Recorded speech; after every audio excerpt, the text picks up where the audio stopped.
You are listening to KLRN Radio, where liberty and reason still reign. All writers are prone to becoming so attached to our characters and stories that we struggle to see why a passage may not be working. It takes another set of eyes to help us nurture our writing to full maturity. At Black Wolf Editorial Services, we strive to enable writers to develop and grow, shaping stories into masterpieces that can stand the test of time. Editing services are provided for all genres and all age categories. Services range from critiques of the short story through to the line edits of the full-length novel and copy editing for those preparing for publication. We also offer assistance on generating a writer's bio for your website, as well as help with those book blurbs and promotional material. We won't abandon you to the masses. We want to celebrate with you in your successes. Black Wolf Editorial Services, nurturing your writing into maturity. For a full list of services and prices, visit us at blackwolfeditorial.com. Individuals and businesses with tax problems, listen carefully. Do you feel like you're losing control over your finances? If you owe over $10,000 in back taxes or have unfiled tax returns, we can help you take back control. The IRS is the largest and most aggressive collection agency in the world, and they can seize your bank account, garnish your paycheck, close your business, and file criminal charges. Take control of your tax problems now by calling the experts at Tax Mediation Services and take advantage of the Fresh Start program and new laws that may allow us to negotiate a settlement for the lowest amount possible. Our team of tax attorneys and enrolled agents can stop collections and get you protected so you can take control of your financial future. Tax Mediation Services is accredited by the Better Business Bureau. Call now for a free case review and a price protection guaranteed quote. Call Tax Mediation Services now at 800-610-9050. That's 800-610-9050. 800-610-9050. KLRN Radio has advertising rates available. We have rates to fit almost any budget. Contact us at advertising@klrnradio.com.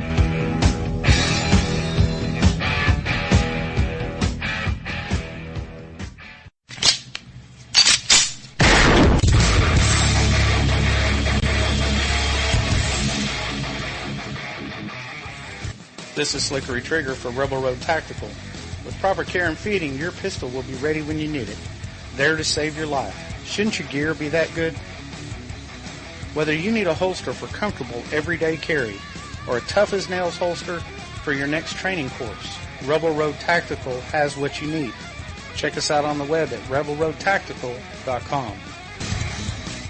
Tired of paying outrageous prices for Viagra? Well, we have great news for you. Now you can finally get Viagra at huge discounts. Healthy Man allows you to save up to $500 on Viagra. Why pay U.S. pharmacy prices of $15 per pill or more when you can get Viagra for less than $3 a pill? Call today and get 40 Viagra pills for only $99. This can cost as much as $600 at your local pharmacy. You can't afford not to call us. If you want Viagra at the lowest prices, never pay $15 a pill pharmacy prices again. Get Viagra for less than $3 a pill. Call 1-800-516-7602 today and save up to $500 and get 40 pills for just $99. Healthy Man is fast, easy, and affordable. Operators are waiting at 1-800-516-7602 to take your call right now. Call 1-800-516-7602. That's 1-800-516-7602. Again, 1-800-516-7602.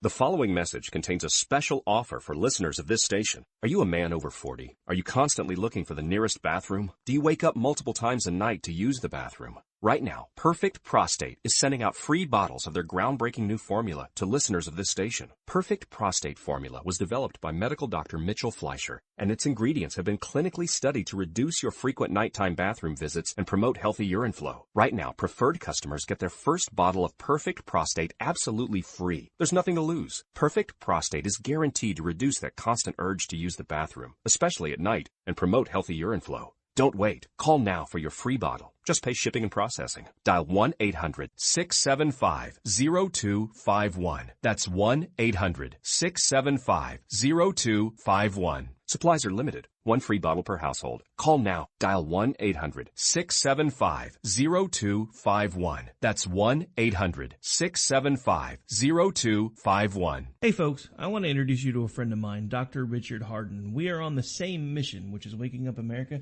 We just have different paths. So stay tuned for some information on how you can keep up with Richard and all his work. Visit Richard's website at raharden.com. That's the World Wide Web at RAHARDIN.com. At his website, you can see a summary of the 6 books he has written, where purchases may be made. He also has a link to 18 videos on YouTube and several blogs about Christian beliefs. If you prefer, visit Amazon.com/Kindle and type in Richard Harden to see and purchase his books. Every day, the men and women of the United States Marine Corps stand ready to defend the American way of life. The few, the proud, the Marines.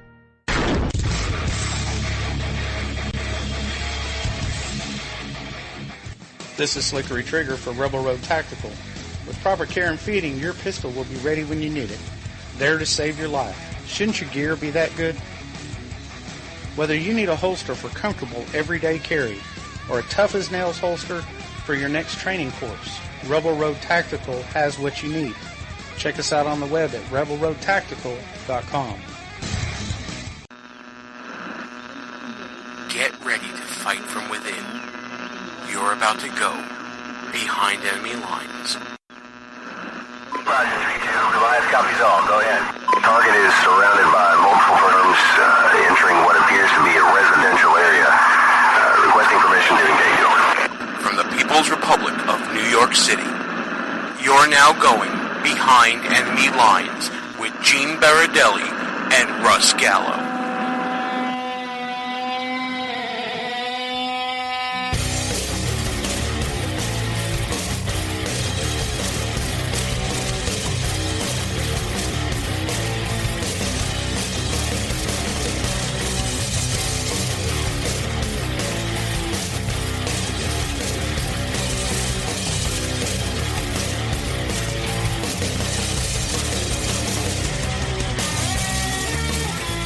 And you are now behind enemy lines. Hey there, how you doing, America? Gene Baradelli here with you on a beautiful evening, putting a pin in 2016. And what a year it was here behind enemy lines. You heard last week, hopefully, you heard our first edition of our Best of 2016. Time for our second show. Couldn't limit it to one show. Had to do it in 2 because we had so much great content this year, so many great interviews, so many great times, whether it be traveling to CPAC, whether it be going to fairs, holding their feet to the fire, as I'm getting alerts on my phone about other things going on in news today. Faith and, hold their feet to the fire by fair and going to Family Research Center's Value Voters Summit, all those great things that we do here on the show, and all the great people we get to talk to. And we bring you even more of the best of 2016 on this show. Before we get to that, though, just want to say that if you are following Behind Enemy Lines Radio's Buffoon of the Year contest, we're at the finals, guys. We're right there. It's time to pick the Buffoon of the Year. Who you got, America? We're down to Donna Brazile or Anthony Weiner. That's who you voted for. That's who's in the finals. Now it's time to tell me who you got. And when you're deciding who you got, please remember that Amanda Kohut, one of our regular contributors here on the show, will probably hunt you down and get you if you don't vote for Anthony Weiner. If you've seen her on social media, you'll see that she is very much in favor of getting Anthony Weiner that elusive BOTY victory he's been so close to for the past couple of years.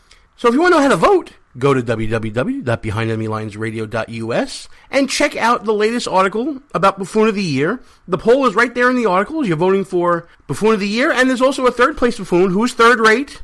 Is it Colin Kaepernick or the Huffington Post? Check our archives, and you'll be able to see how and why each nominee was nominated, and you can go there and vote for the winners. Tell us who you got, and we'll announce the winner in our first show of the year next week. I believe it's going to be January 3rd is that show, so check it out then and find out who won and who will be reigning as Buffoon of the Year. I know I have my favorite, and I'm hoping you have yours, and you let us know who it is, and we all get together in the new year and we celebrate the biggest buffoon of 2016. But right now, while you're mulling that over, and you're hopefully checking out www.BehindEnemyLinesRadio.us, take a listen to this interview we did. It was probably one of the most important interviews we did. You're not going to find, my favorite interviews are not the famous people, although we get a lot of famous people on the show. My favorite interviews are the everyday Americans looking to make a difference. And that's what we found with our friend Andrew Marr and Chase Rowan from Warrior Angels Foundation. They became a group close to my heart this year. And this was the first interview we did back at CPAC.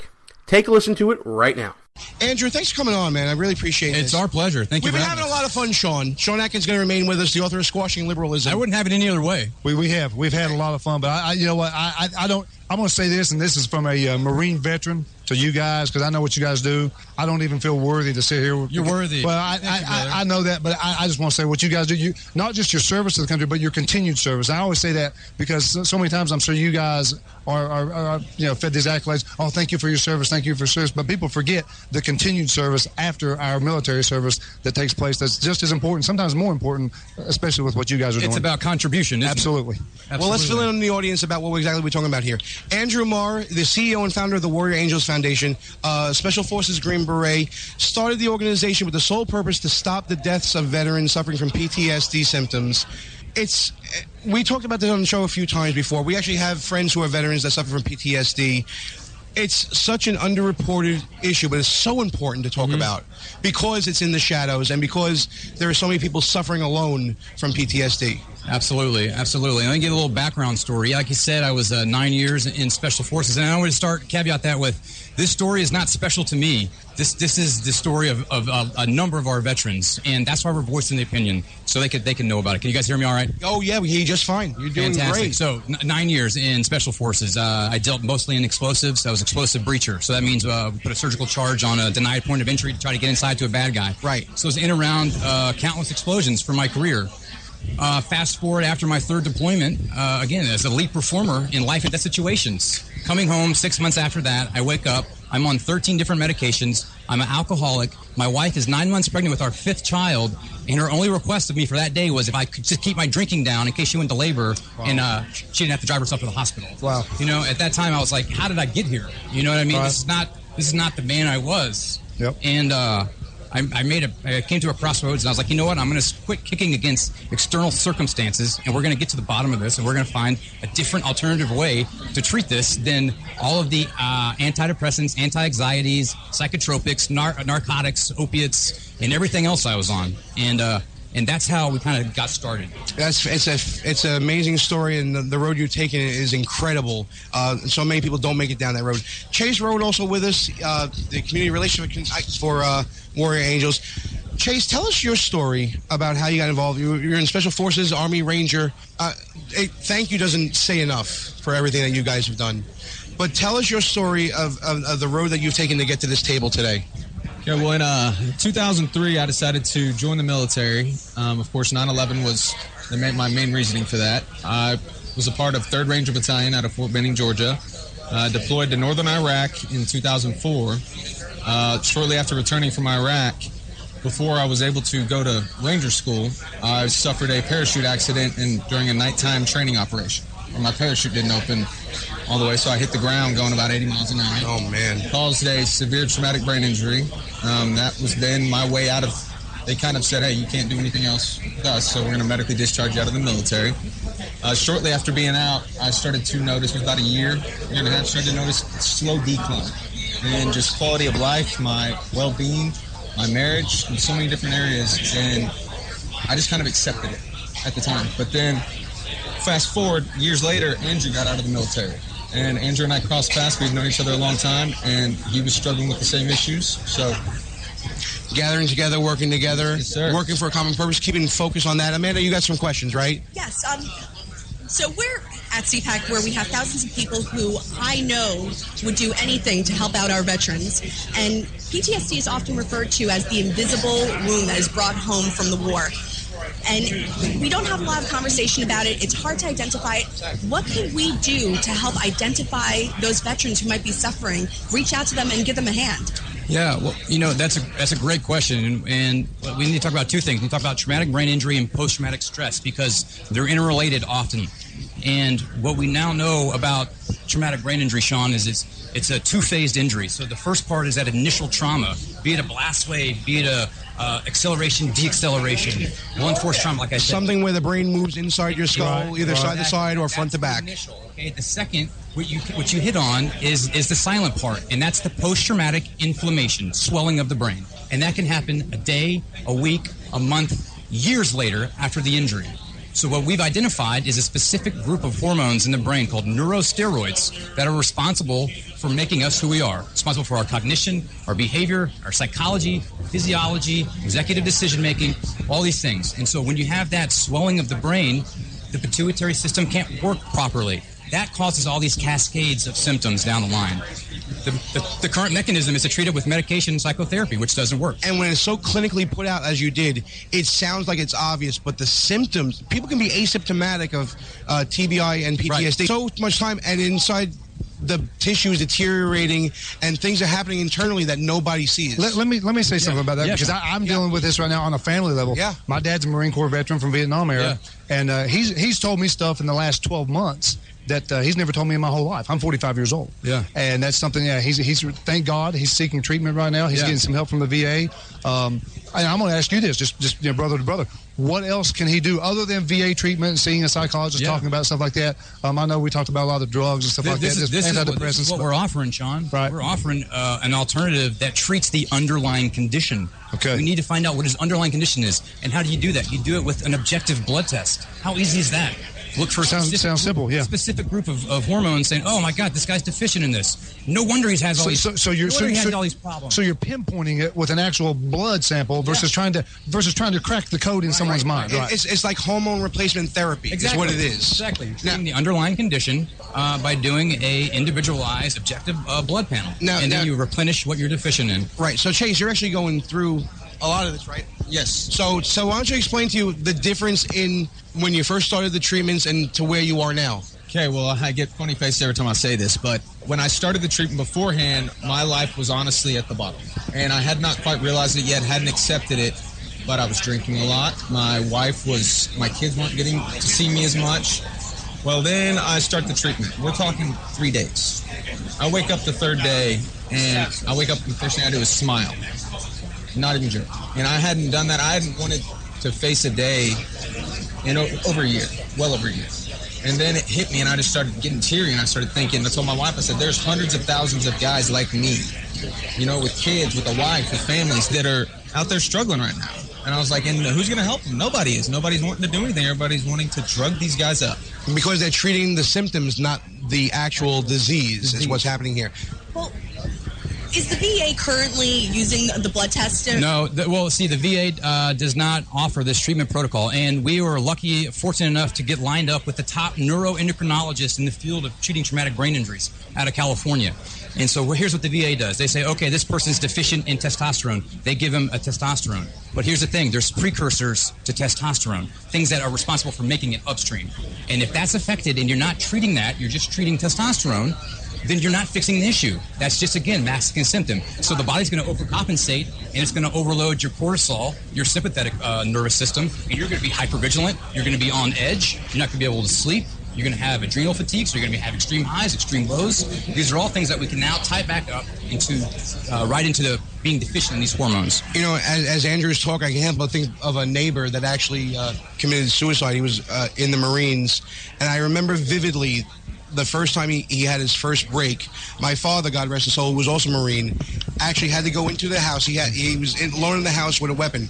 My father had to go into the house and actually yell at him like he was a drill sergeant to get him to snap back into reality and then go into treatment. And unfortunately, his story, like many others, is one where he ultimately ended up taking his life. And I can't help but think that, God, if we knew then what we know now, right. And how many people, talented people, imaginative people, bright people that we've lost. Is it still 22 a day, Andrew? Here's the thing. That's the numbers out, but it's actually so much higher. more than that. But here's why. They only can say it's a suicide if they leave a suicide note, a premeditated thing. Okay? Wow. So if somebody drives off a bridge, takes a massive overdose, does all these other things, and doesn't leave anything out, then they won't do it. So it's likely much higher than that. What we've heard estimated as at more like 40 a day. God. It's which is boggles your mind. More than double the national Could you average. imagine if More it than was double. 40 children a day, what we'd be saying in the news? Right. Could you imagine we were saying it was 40 women a day, what would we be saying in the news? Well, you have to think. Why isn't this reported on more? You have to think about the second and the third order effects of that veteran, that service member committing suicide. The wife, the family, second, third generation problems. We've had enough. Right. We have an answer. We have a solution. It's cost effective. We can treat them anywhere without having to go to the VA and give them world-class care with one of the top doctors in the field of endocrinology. So let me ask you, why has the VA not adopted this yet? Is it bureaucracy and red tape? Absolutely. That's what I mean. Obviously, yeah. Think about this, Sean. I was on 13 medications. The generic cost of that a month was close to $3,000 a month. So you were a customer. You know what, Sean? There's in somebody's good profit margin to take our guys off of all these medications. There's two reasons too, and Chase and I are going to get into in a second. Reason number one is it's bureaucratic red tape. Reason number two is it's not cookie cutter, right? Yeah. It's not cookie cutter treatment, right? Let's Chase? do it the same way. Individualized, Yeah. and it is a doctor that is doing what all doctors should be doing, which is let's figure out what the individual has and what their situation is first, and then treat that, pinpoint it. Instead of, hey, how do you feel? You feel this way? Okay, we'll give you this medication. That does nothing. And when you talk about manipulating hormone therapies, you have to really gauge the person you're dealing with to find out what their levels are individually. So a doctor in a VA system, and correct me if I'm wrong, Andrew, won't really have the discretion to go and do all this testing, which can be expensive, and then go through the follow-up of adjusting and maneuvering as the treatment progresses on. They need proper training, and we have an answer for that. We can train in everything. We have a complete answer, and you're absolutely right. Though the problem is they give a cookie cutter solution to an individual problem, and that after 15 years has not worked.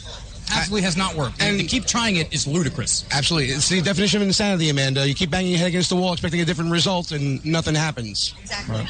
Is there anything that we could do in terms of lobbying or advocacy to try and get this treatment implemented in the VA? Yeah. We're in talks with the highest echelons of the VA, and we're going to continue to put the full court press on them and continue to put out the immediate fire, and that's to get these guys treatment. So when you turn 100 zombies and back into the productive citizens in the silver sector, that's going to have a massive rippling effect.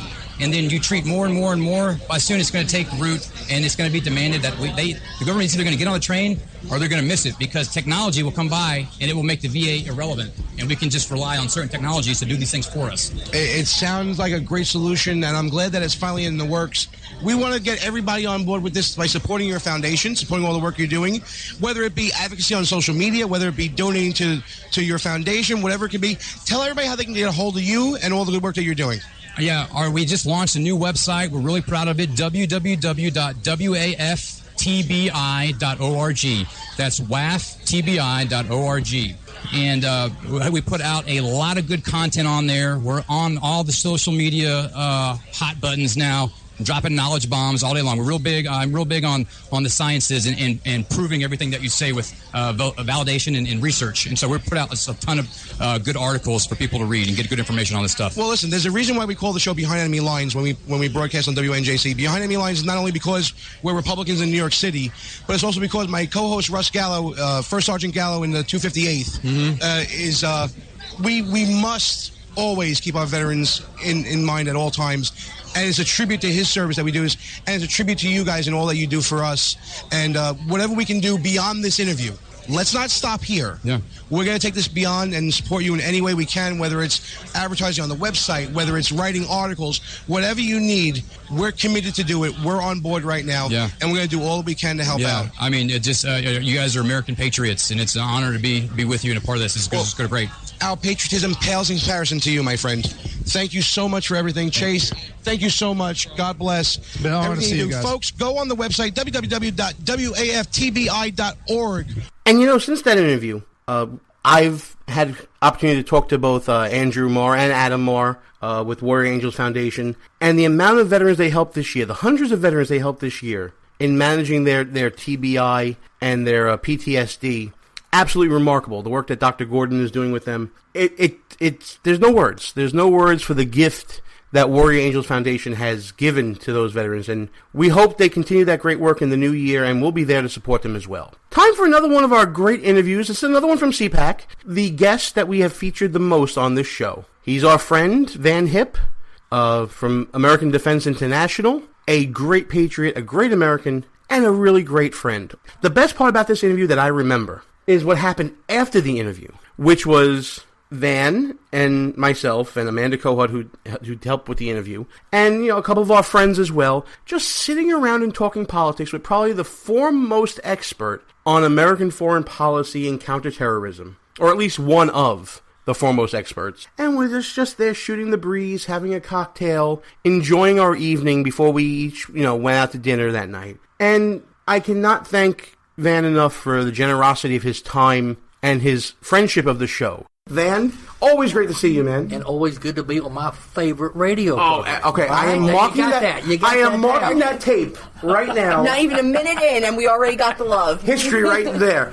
So, listen, congratulations on the panel that you moderated at CPAC. Tell everybody all about it. Yeah, it was called Fighting for Victory Against Radical Islam. We had Congressman Steve King, Jim Hansen, who is from the Center for Security Policy, and Ayan Hirsi Ali, who fled radical Islamic persecution in Somalia, has come to this country, has a best-selling book out called Infidel, and just great people. And we talked about the fact that radical jihad, these people are here in this country, and we've let them in by not securing the borders. But we talked, too, about the things that we've got to do to keep this country safe, and that's really what 2016 is about, electing a commander-in-chief to keep America safe. Earlier I was with Ambassador Bolton, and we were talking about the ramifications of what a Clinton presidency would do, not only for our standing in the nation, but just for our military readiness status.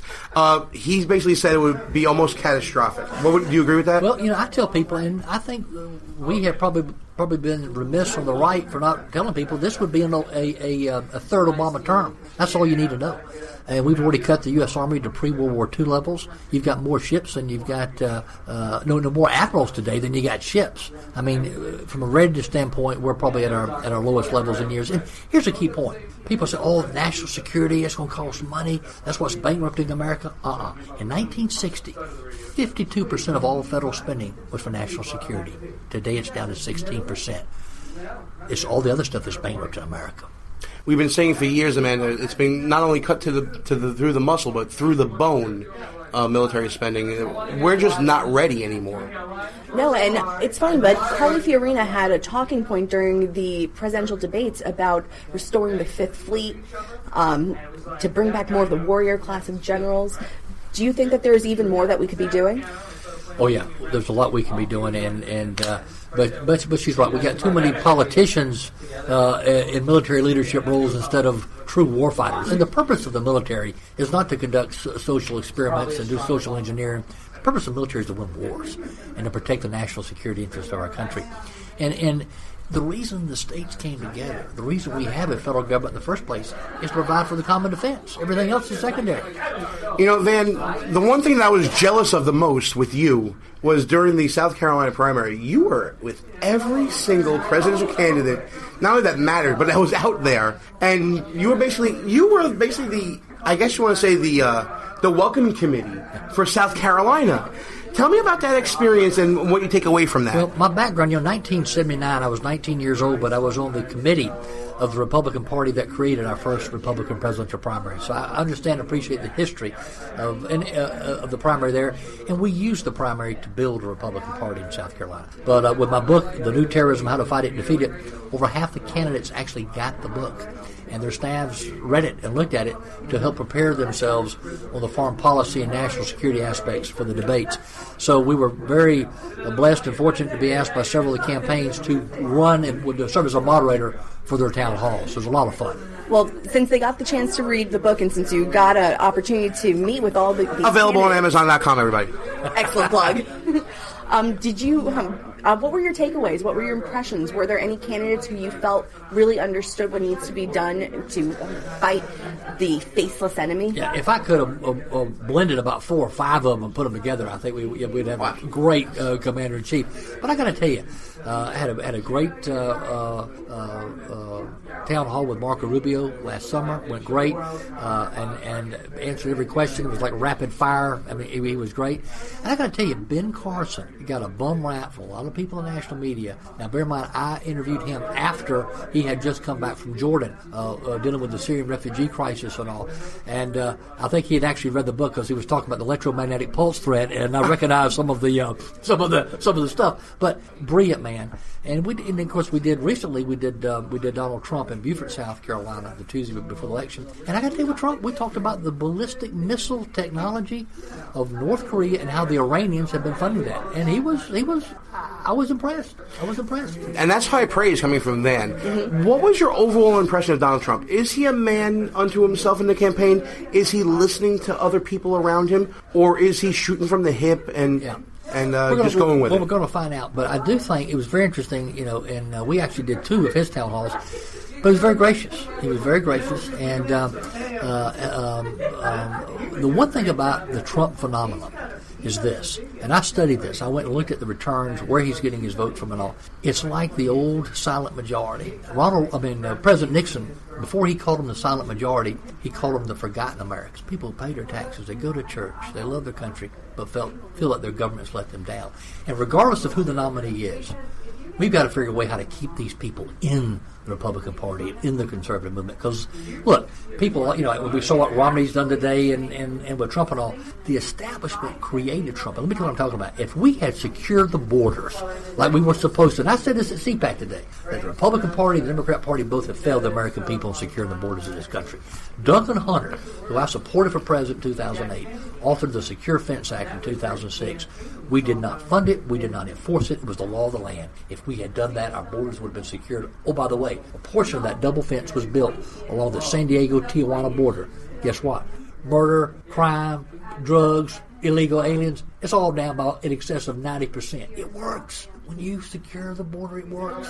So for the people who want to go after Trump, I tell them, hey, you helped create Trump because you didn't enforce the border of this country. We say that a lot on our show, that Trump is not only the result of an angry America, but he is also the result of an apathetic government that may have the tools to have done the job, but didn't finish the job. And now that Trump's message is getting out there, they're upset that people aren't still buying into the same old government that they've had for years. Yeah. And now it's like they're listening to somebody else's tune, and they're upset about it, and they've got to wonder why. Yeah, and they're fed up with the establishment. And look, right now, this is an opportunity for conservatives and Republicans. In South Carolina, we had 125,000 roughly new people. We went from 600,000 to 725,000. 125,000 new voters. I talked to one county chairman who told me, she said, and this lady has lived there forever, and she said, we got people, I don't know who these people are. They came out of the woods. We've never seen them before. Don't know who they are, but they're new people. That's a good thing. Democrat primary turnout, down 26%. This is a good sign. If we play our cards right, we can win this thing this fall. Well, then, do you think that these new voters are just being motivated by the overall tone of the election, or are they coming out because they're being moved by Donald Trump's message?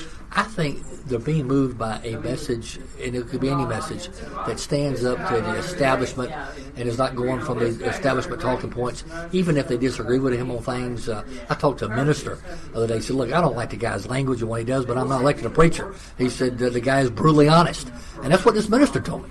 So, and people right now, look, the unemployment numbers are a joke. People know everybody's got someone in their family who doesn't have a job right now. They're not even counting them in the unemployment numbers anymore. What Obama has done to this country, I mean, this is, to me, the most important election of our lifetime. And I think people realize that. And they are angry. And you know what? They got a right to be angry at their government. Absolutely. And we were talking off air, and I wanted to get this on the record really quick. At heart, everybody at this table is a campaign nerd. Mm-hmm. We all like to talk about, data and crosstabs and top lines and all that fun stuff, right? And you hit on a big point about how you have 120,000+ new voters in the South Carolina primary and how to capture them back. Are the Republican equipped right now, regardless of who the nominee is? Are they equipped right now to capture those people's information, keep them active, and maybe do sort of a peer-to-peer contact the way that the Obama administration developed in their retail politicking? I wrote a piece for Fox News recently, and we looked at this. I actually interviewed and talked to a number of the presidential campaigns, and they each said they don't trust the Republican National Committee to have the technology they need. They're going out on their own. Look, in 2012, there were 90 million people who did not vote. Romney won the independents. McCain lost the independents, but they both got about the same number of votes. And what that tells us, we didn't turn out our base. Our technology, our get-out-the-vote technology was a joke. It didn't even work. And I tried to bring this to the attention of people at the RNC myself in 2012 after I talked to some experts and realized the problem and was told we got I got the usual, we've got everything under control, don't need your help answer. And, of course, the thing didn't even work. Romney's people didn't even test the system until the day of the election. We had no get-out-the-vote technology. And I think that was worth a couple points in the election, no question. Yeah, lawn signs do not vote anymore. I think that's the safe way to say it, right, Amanda? Yeah, the campaigns have now advanced to levels of sophistication that are well beyond a lawn sign. I mean, that's a great point. So many of these campaigns today have consultants who are stuck in the 80s, and how we win an election today is much different than how we won it then. And that might be why, I think Ted Cruz has done well with data analytics and all.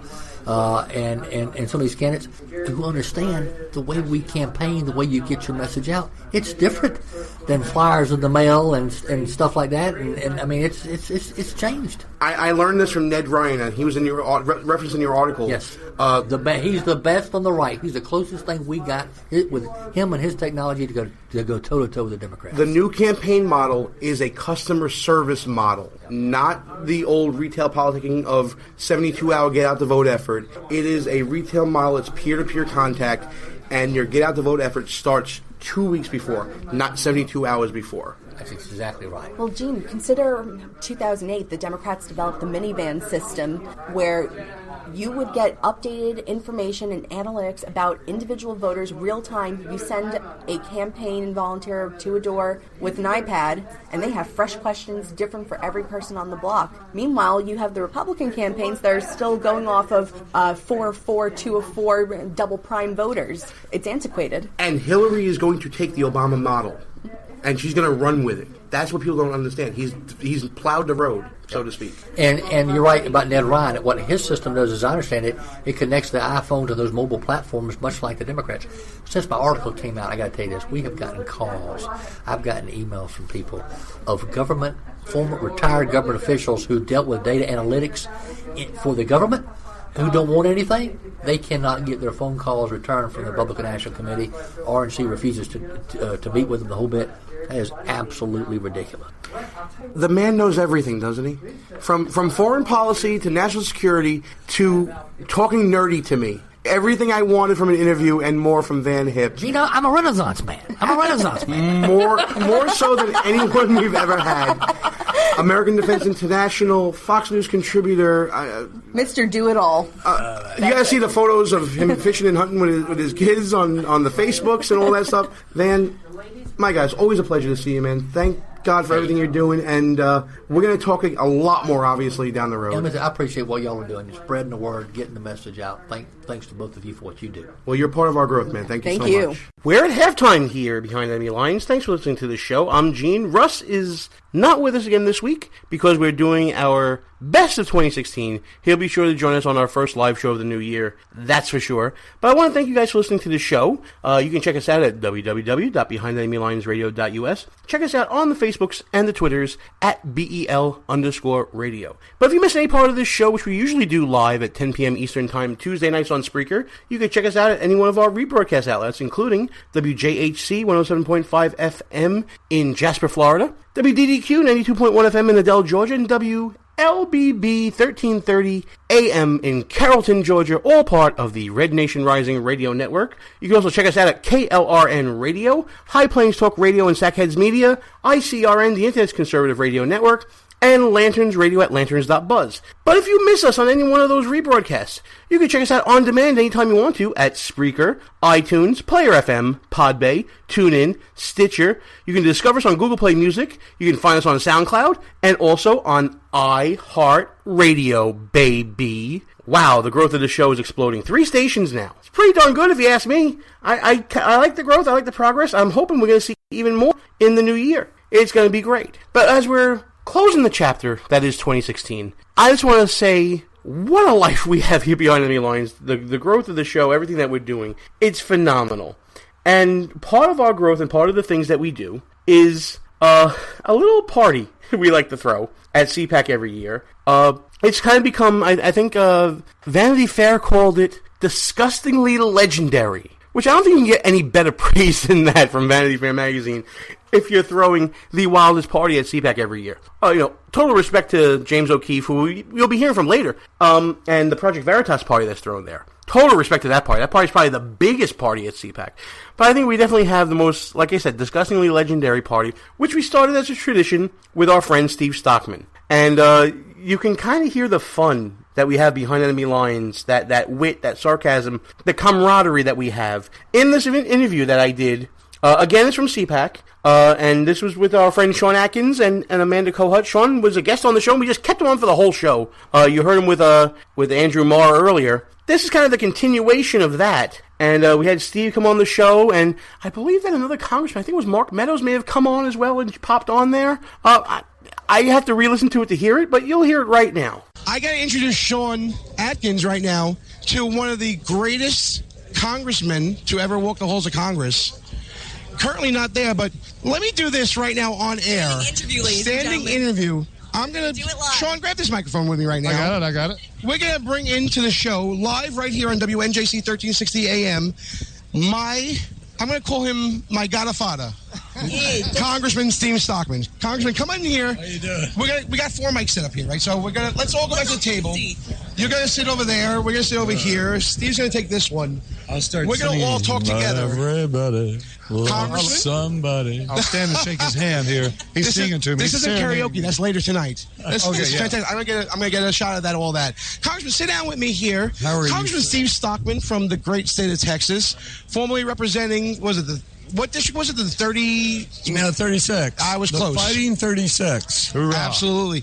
Sir, thanks for coming on the show, and welcome to CPAC Radio Row. Well, How you doing? This is our favorite talk show, of course, because we had the best time. Checks in the mail. Secret hot tub party, which I hope you're coming to. Oh yeah, I'm going to Absolutely. check it out. Notorious. That's the secret's out now. I was accused of being naked in the bathtub. No, remember that 2 years ago? Yes. Yeah, and I actually had people throwing money at me saying, "Put your clothes on." Well, it was a fundraiser. Most women, they give money for taking off, but me, they gave me money to put it back. That's a good fundraiser idea. That's right. Yeah. So we have a little bit of time for our next guest to come on the show. I just wanted to grab you on here, publicly thank you for everything you've ever done for the show, and also introduce you to Sean because listen, Sean is hardcore, and I appreciate you plugging this book, Gene. You are great. I love that he's wearing a tie and a gun. Isn't that fantastic? Is there any other way to roll? And Congressman, I think he cleaned it with liberal tears. Yeah. Absolutely. We also did a bumper sticker that said, "If babies had guns, there wouldn't be abortion." Amen. Amen. So, which it wouldn't go over in New York, but man, in Texas they loved it. Babies and guns in one bumper sticker. Liberal heads are exploding as we speak right now. Yeah, if I drove my Hummer, my squashing liberalism Hummer through the streets of New York, I'd probably get stoned before I left the city because on one of the fenders it says "Kill jihadists, not babies," and I've got squashing liberalism. My AR-15's on there. It's the quintessential liberal squasher. If you drove that in Texas, you'd be nominated and elected to Congress. Probably on the spot. Yeah. Yeah, you need to come to Texas and run. We love you. That's always been a dream of mine. I think you should. Amanda, I'll be your manager. I may take you up on that. You guys got to read this book. It's an amazing cover. If you don't have this book, get it just for the cover. He looks so cool in a suit and a machine gun. I appreciate that. You're too kind though. So listen, we're here at CPAC. You're making the rounds. Just want to see how do you feel about the vibe in the building today? Well, last night the vibe was great, but that was more because it was induced. I have a feeling that's coming again later on, Gene. Possibly later on. I shall neither confirm nor deny on live radio. We don't do rumors on Behind Enemy Lines. Correct. We make rumors. That's What we should really say is, we were talking about it with Sean earlier, the amount of young people here this year as compared to past years, absolutely tremendous. And they're not just here for what we do afterwards. They're here to actually be engaged But and I'm a little be a bit part surprised. of it. This is the first time I think I've been to CPAC where they had such security. Absolutely. And they're taking oranges. They confiscated their oranges. I don't know. I've never been hit with an orange, but I guess it could be deadly. I've never seen an exploding orange either. Yeah, I don't know. think that could be deadly, I guess. Well, was that during the John Kasich speech? Maybe people want There you go. That's Good. Yeah, good perception. Absolutely. So now, I want to get your reaction to the news about Donald Trump snubbing CPAC after they gave him a prime spot on Saturday. Yeah, I know. That is the prime spot. And I think that's second time he bugged out. He did the debate, he bugged out. I don't know. I was thinking, actually, that's an interesting question. I put myself in as a candidate. What would I do? And he's got some tough states coming up. Some of the numbers are coming down. So he's traveling to the competitive states. I think, is there no voting tomorrow? I believe that there is. Maybe I think Kentucky. Maybe I think Kentucky. Yeah, I think they're voting tomorrow. So he got it. It's a tough choice. I can understand it being a tough choice. Yeah. But when you're in a place that you have, I'm going to say over 10,000 people here at CPAC. Oh yeah, there's a lot. At least. No, there's even more. Yeah, of the most active and engaged conservatives you'll ever find. And I might say, and by you the don't way, come? unbiasedly saying, and some of the most beautiful people, I'm not included in that crowd. Stop! You are a fashion plate and a half. Oh, stop it! Love the hair. Love the hair. No. Can I interject? By the way, I got a hair transplant. Of course, yes, absolutely.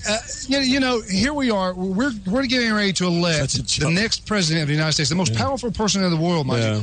And he has a spat with Megyn Kelly, so he wants to avoid Fox News. He claims that if the RNC doesn't treat him just right, he may bolt the RNC. And now, because he's got butthurt over CPAC, he doesn't come, just like Congressman said, to where his base is supposed to be. What's he going to do sitting across the table from world leaders when he gets offended or when he feels threatened? Yeah. Is he going to walk away? I'm being from Texas, and I had lunch every Thursday with my candidates, so... Well, look, you're at a table of Trump supporters, just so you know. Oh, phew. Yes, absolutely. Yeah. I know that's your guy. It's funny because we used to have a baseball guy named Jose Cruz, and they go, Jose Cruz! So now I'm trying remember Cruz. I remember Cruz back in the 80s. Yeah. He broke my heart until the 86. We're both showing our age. Yeah, 1986 is all I got to say to you. That's horrible. Astros Mets. was a great Astros Wait a minute, Mets. that's the year I was born. Oh, yes, it was. I'm not going to blow up your spot. So, we got By the way, this is a fun show. People should tell their friends about this show. They need to understand it's not just about politics, but you guys are great fun, and we need to get this on the satellite. What is it? We don't plug the competition here, Steve. Well, but here's what I will plug. I will plug that Steve Stockman. I want you on the satellite. This show needs to be on the satellite. You'll get us there. You'll take us to the moon. Anxious to plug us. I love it, but I gotta give my due.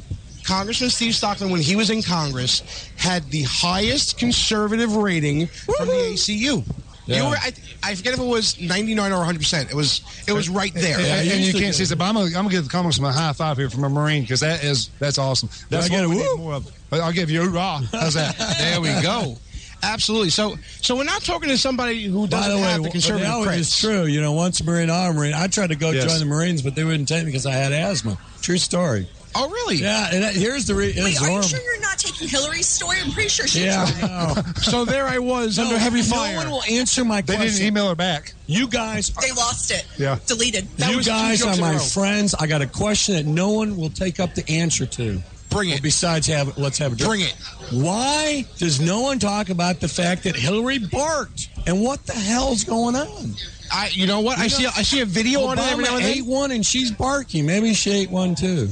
It's subliminal communication. Well, you know what I said about her earlier. That would fit right in. Yes. When I called her the B-itch. Yeah, the B-itch. But honestly, you guys, how come, if a Republican started going, boo, boo, boo, boo, that would be a commercial. Here's the answer. You have a media that protects Hillary Clinton. How often have you heard this week at CPAC? I still want to know what caused it. What caused it to bark? I've spoken many times. She got a tingle up her leg. Huh? She got the tingle up her leg. No, but I've spoken many times. Have you ever seen anybody bark before? I've seen Howard Dean go woo.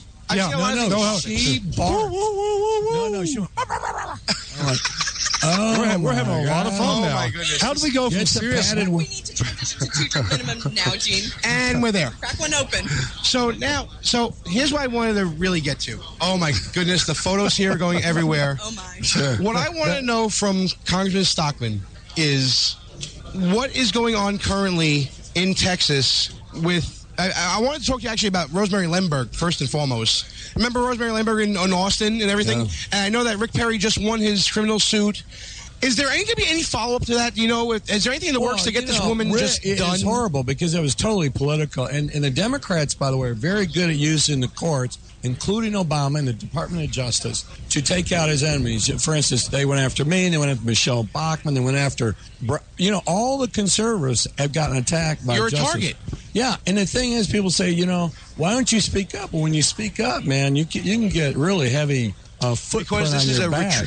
Like when you get elected, be careful, man. Well, what I say about my book is my book's got balls because, and that's what it's going to take. We can't have weak milk toast, roundabout conservatives or Republicans to save this country. We've got to have staunch principles, and we've got to have balls behind it to back it up. Our good friend Ted Nugent said I had brass ones, which is really amen. Yeah, nice. There you go. I brought him to the State of the Union, and because Obama was going to talk about guns, But I understand you got another guest coming up. We do, but I wanted to just say thank you so much for everything you do for us. Me. And again, save me a spot in the hot tub. You got to get it.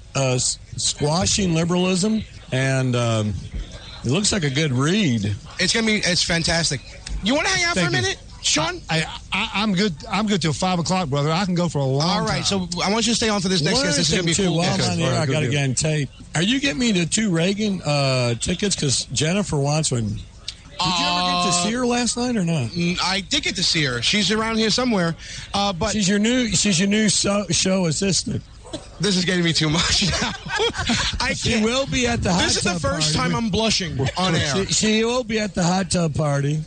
We just went into a totally different direction in the show. Oh my God. Well, come Steve, on. This is AM radio. Yeah, but you guys, let me tell you something. Last night was worse than what's happening right now. They were talking about the size. Come on. Okay, so in the words of Donald Trump to Chris Christie, get on the plane. Steve Stockman, thank you for coming on the show. And we'll be talking to you soon. All right. All these interviews are great. I love doing them all. And I gotta say, what a pleasure it is to meet all these people. Probably the best conversation I had. I mean, listen, great conversation with friends, a lot of camaraderie on this particular show, a lot of great people that we helped out. But this interview with James O'Keefe hit home because it had to do with my home in the People's Republic of New York. And the discussion was more than just me asking questions. It was actually James asking some questions of me, which I had to take out of the clip because we're getting a little low on time. But listen to the full show that we did. It was called The Really Big Show. It's on Spreaker right now. Download that one and listen to it. It's really good. This interview I enjoy because, like I said, it felt like talking about making a difference in my own little neck of the woods. So I hope you enjoyed this interview we did with James O'Keefe. Gene Baradelli back behind enemy lines, and joining me on the line right now, the probably the most influential man in election reform in this nation's history. Yeah, I said it. James O'Keefe, Project Veritas. Sir, how you doing? Hey, Gene. Thank you for having me on again. It's a pleasure to have you back on, especially because we're talking about my home state, the People's Republic of New York, and talking about the latest news to come from Project Veritas all in one interview. Why don't you explain to people about the expose that you had regarding poll workers in New York City? So on Election Day in Brooklyn, we all know there have been voter irregularities in Brooklyn, New York. So we went around to places in Crown Heights, Brooklyn, on primary day with hidden cameras to expose the irregularities, and what we uncovered was pretty shocking. I mean, we found poll worker after poll worker who encouraged us that we can vote even though we're not even residents of New York City. One poll worker we found actually encouraged us to use an address that obviously was not ours. He said, don't use this address being the headquarters there, the school where people were voting. She said, maybe use the one next door, which is a felony for her to do that. So Schneiderman has come out and said they're going to look into the fact that people were not allowed to vote. De Blasio has said something similar. What we found were people who weren't even supposed to vote who are being told they could vote, and it's a problem. And this, let's make sure everybody understands, this is wholly separate from the voter scrubbing that was done by Diane Haslett-Rudiano, someone who I actually know and have worked with quite a bit, and I can tell you some stories about her, James. But this is wholly separate from that whole thing. This is something totally different. This has to do with the poll workers who 9 times out of 10 are patronage jobs that are given out by the state committee members of the party, the district leaders of the party, and who are wholly not trained at all to do the job properly at the Board of Elections. And as James said, this is indeed a felony. So now, James, where do we start with this whole thing? Because, to be honest, I do have some sympathy for the poll workers, not in this instance, but in general. The process by which closing polls and doing everything in New York is totally overburdensome nowadays. It's went from an easy job with closing the machines to scanners and tape machines and receipts and iPads and things that are being given out to a 70-year-old person who doesn't really know what any of this stuff really means and is significant for. Where do we start? It's not an easy job, and frankly, that's the type of question you should pose to Schneiderman and Cuomo and Bill de Blasio. By the way, I thought about going and getting Bill de Blasio's ballot, which would have been easy to do because there's no photo ID required in New York. So, I remember I got offered Eric Holder's ballot a couple years back. Just by asking if they had his ballot there, they offered me his ballot. I would have walked in and said William de Blasio or Bill de Blasio. Maybe the poll worker would know. But your question is, how do you fix the system? And that is not my forte. My forte is to expose hypocrisy and expose fraud. And if it's so bad that every poll we walk into, the worker says, yeah, by all means, just use this trust. And I say, I am not a resident of the city. Is that a problem? No, just fill out an affidavit saying that you are.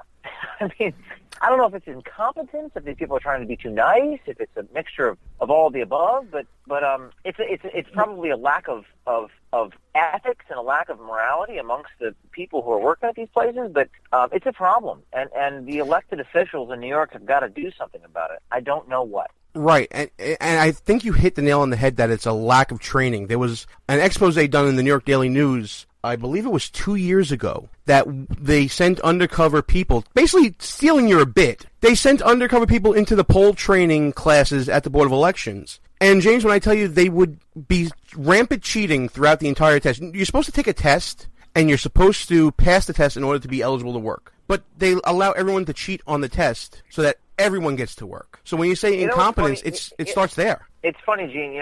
I don't know if any of this shocks anyone anymore. I mean, the number one comment I got on the video, people love the video, but the number one comment was, no one cares. The fraud and the incompetence and the abuse has gotten so widespread that I don't know if this shakes people anymore. People come to expect it. They were cheating on the exams, and most people would say, so what? We got bigger problems. So I don't know what to do. I think we're going to have to take it to the next level. We're going to have to, and we did, and just so your audience knows, we have tapes higher up in the Board of Election in New York that we're holding on to until the general election in November to release. We have bigger stories, not just poll workers in Brooklyn and poll supervisors. We have bigger stories that we're holding on to because, as I've been on your show before, I like to play a game of chess. I like to release a little bit at a time. And but there was so much incompetence. I think it's a lack of training. I think it's people lack of ethics, and I think the public has gotten so used to this type of thing that I don't know if there's going to be any reforms at all. Well, admittedly, New York is a tough nut to crack because the system here is set up in opposition to the people. It's set up to keep the people who are in the party in power at all times. It's basically the king of the anthill, especially when it comes to the Republican side in New York, because you think you're getting something that's quote-unquote powerful, but you're really not. And they don't realize that this is a sacred trust, that our vote is kind of the great equalizer in society. It doesn't matter how rich you are, how poor you are, what your lot is in life, education-wise or whatever. That's the great equalizer. My vote can cancel out Donald Trump's vote, and vice versa. I think there's something missing in people realizing how significant their vote is, and maybe they're starting to be woken up by the primary process, something like that. But I definitely think, listen, don't despair, because you're doing a great job with Project Veritas. Let's talk about the recruiting that you've been doing on college campuses nationwide and the response you've been getting. Well, and thank you for saying that, Gene. You know, I didn't mean to sound cynical. I'm just letting you know it's the number one comment that I get from people, from my audience, and from the people that love the work that we do is the fact that people are not shocked. And so, of course, the reaction to this is to do more of it, is to expose fraud at the highest levels, and we did this in New Hampshire, and they changed the law to require a photo ID because of what we did. The governor vetoed that legislation. The people overrode the veto, and we went again this year. We went ahead and did it again. But Project Veritas right now is on a massive recruiting operation. We spent all week in North Carolina last week on the college campuses identifying and finding these students, these graduating seniors, to become undercover reporters. And this weekend we're having an assessment weekend. We're located in Westchester, New York, and we bring these people to our headquarters and they learn the art of how to do what we do. And some people make the cut, some don't. And then we have a training weekend. So right now we're in the process of recruiting, identifying, and deploying undercover people. And it's a very long process because not everyone's cut out to do it. And the few that are, we have to train them in the art of how to have these types of conversations. So if you're interested if you're listening to this program and you're interested in becoming involved and you're in New York, it's careers at Project Veritas, VERITAS, careers at Project Veritas. Sign up to be an undercover reporter, going into poll locations, going into political campaigns, going into government institutions with a hidden camera, exposing the fraud for all to see. And so I'm very excited about it, and I found that graduating to college are some of the best people. And that'll do it for this show and for 2016. Thanks for listening to Behind Enemy Lines Radio, but for now, from the People's Republic of New York, time to shut this sucker down. We are out of here. See you in the new year, folks. Our position has been compromised. It's time to roll out. Report for debriefing at www.behindenemylinesradio.us and look for regular communications via Facebook and Twitter at BEL_radio. You are the resistance. Behind Enemy Lines. A Rock Radio production. Copyright 2016. Back in 7 days. Out.